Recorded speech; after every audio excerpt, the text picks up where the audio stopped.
السلام عليكم ورحمة الله وبركاته. نجيني ربي بك سنجرتني تسنا كبو أكسما هلمان أورمو بجراتن يونا جيسني أرى إرجع يوكيسي يا دتشي سوي في النوفي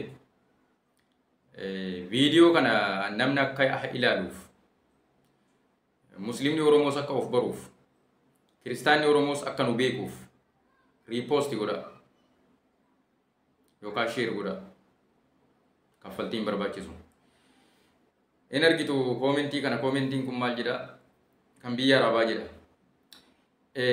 كريستانو تو تو كبرتي يوكيس واقفتا تو تو كبرتي مسلمه تكون عربه تو اتفقاتا عرب نسبه مسلمني امنتي اسلام ما نمنتي إسلام ما نمنتيلا عرب نسبة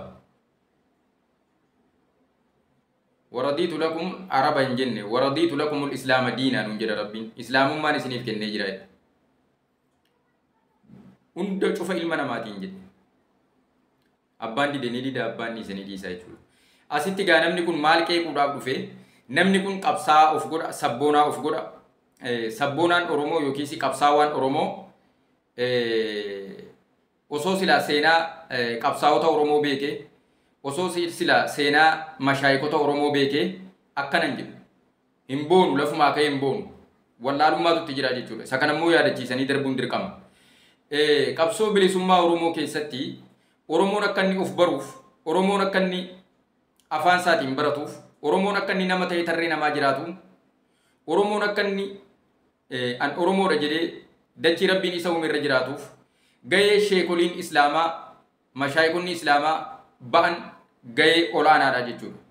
Amantii hunda durayyuu amantii qeesii dura paastera dura waaqeffataa dura kan oromummaa akka isheen oromoo taatee mul'attu taasise gahee olaanaa kan qabu mashaayikota oromooti. Fakkeenya gurguddaan isiniif kaasuu danda'a.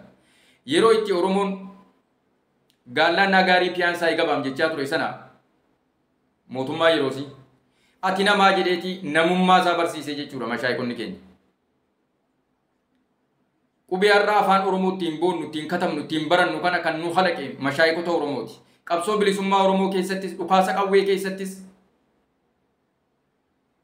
hayyi qabsoo bilisummaa Oromootiin durfamu keessatti gahee mashaayikonni Islaamaa Sheek Bakrii Saabaloo irraa kaasee haga amma sheekolii keenya, ustaazota keenya amma jiranii kan akka ustaaz Raayyaa dabalatee gahee sheekoliin keenya taphatan Oromoon akka isheen Oromoo taatuuf osoo amantiidhaan waliin qoodin kun kiristaana kun waaqeffataadha kun peenteedha kun yahudiidha osoo hin jedhin gahee sheekoliin keenya taphatan gahee sheekoliin keenya ba'atan gahee leencaati kabajatu isaaniif mala malee arabummaatti isaan hin galchu jechuudha.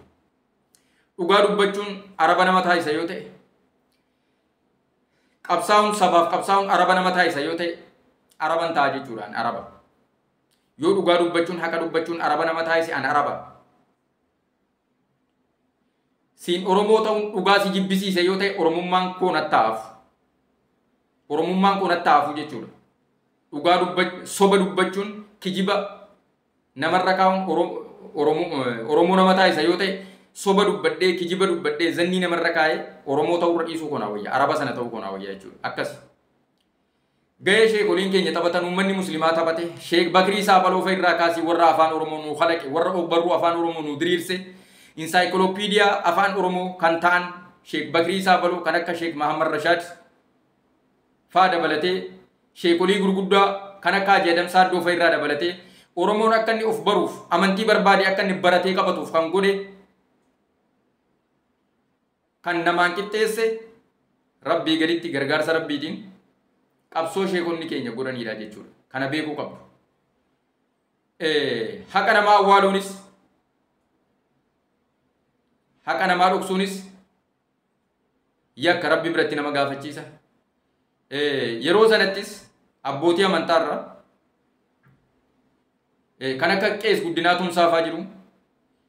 Qees Guddinaa Tumsaafaa nama qabsoo bilisummaa Oromoo keessatti Oromoon akka of baruuf shoora olaanaa taphateedha jechuudha. Sheekolii qofa maa dhooftee dhiifta naan jettu.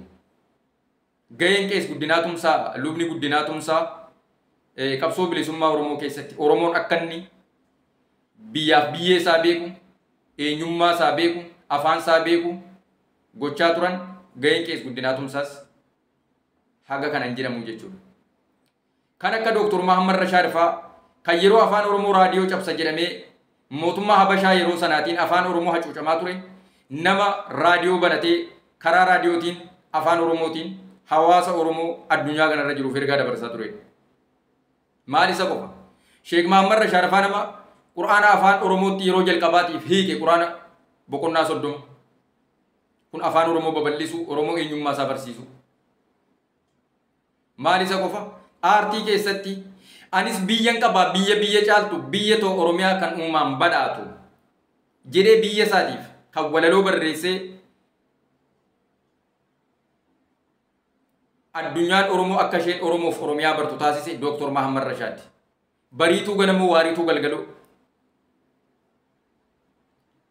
Anis biyyan qaba biyya caaltu biyya too Oromiyaa kan uumaan badhaatu kan Rabbi uumamaan nuuf kenne biyyan qaba anis nama ta'een dhaladhe biyyan itti dhaladheen qaba biyya Rabbi naaf kenneen qabaa jechuudhaan walaloo afaan Oromootiin barreessanii nama yeroo jalqabaatiif artiist Alii Birraatiif kennan lachuu fuula Rabbi jiru Rabbi rahmataa godhuufi.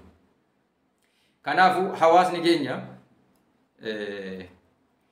keessaa ba'a wallaalummaa keessaa ba'a wallaalummaan boona fiddi sammuu qullaa boonuun hin jirtu. Wallaalummaan namni gaafa boonu namni gaafa haasaan taane dubbatu waan hin taane of keessaa gad diddigu wallaalummaa namicha sanaati. Namni sun amma hagam beekumsa qaba hagam waa hubatee jira. Asirratti gaa qabsaadha gaa qabsaa saba araba jedha dhufe qabsaa saba qabsoon saba namaa arrabsiifti. Qabsoon Oromoo saba namaa arrabsiisa saba namaa jibbisiisa. Qabsoon Oromoo namaa arrabsi namaan jedha amantii namaa arrabsi namaan jedha gosa namaa arrabsi namaan jedha lammii addunyaarra jiru arrabsi namaan jedha. Qabsoon Oromoon akkuma hawaasa addunyaa kana nama ta'e uumame jechuudha. Kana irratti hundooftee dhaabbatte. Wanna biraa takka hin jedhu sabni tokko saba biraan caalu. Kanaafuu katabuun dura dubbachuun dura itti yaadi katabi. Siin jechuu barbaade inshallah walitti deebina. Wassalaamu alaikum warahmatullahi wabarakatuhu. Egaa yeroo ammaa kana namni waan akkana kana gaafa dubbatu siyaasa jalqabdi siyaasa kana goote siyaasumtiyyuu resoursiin siyaasaa resoursiin maddi siyaasaa islaamummaadha. Kana beekuu qabda. An Oromoo roofin jechuun Oromiyaa irratti dhaladhe biyya kootu saamame jechuun biyya kootu ajjeefamaa jira jechuun biyya koofin duula biyya koofin qabsaa jechuun siyaasa osoo hin taane haqaa jechuudha. Namni akkanatti dubbatu siyaasa osoo hin ta'in siyaasaan dhimma biraadha. Siyaasaan soba qabdii dhugaa qabdii laaqaa baaqaa callaa waan hin taane qabdi. Haqa dubbachuu siyaasaa haqaatiin deggiramte siyaasaa islaamummaadhaan deggiramte geggeessinaa jechuudha. Siyaasarraas qooda fudhachuu qaba uummanni islaamaa. Sheekonni keenya darasoonni keenya aalimni keenya mutaallimni keenya siyaasa addunyaarraa quba qabaachuu qaba beekuu qaba jechuudha. Kana har'a islaamummaan addunyaa kanarraa kan isheen ittiin cabaa jirtu siyaasaadhaan cabaa jirti. Siyaasaan cabaa jirti jechuudha. Siyaasaa kana beekuun hawaasa islaamaa irratti dirqiidha fardiidha. Mirga osoo hin ta'in dirqiidha beekuu qaba jechuudha. Kanaafuu inshallah wabillahi tawfiq wasalaamu alaikum warahmatullahi wabarakatuh.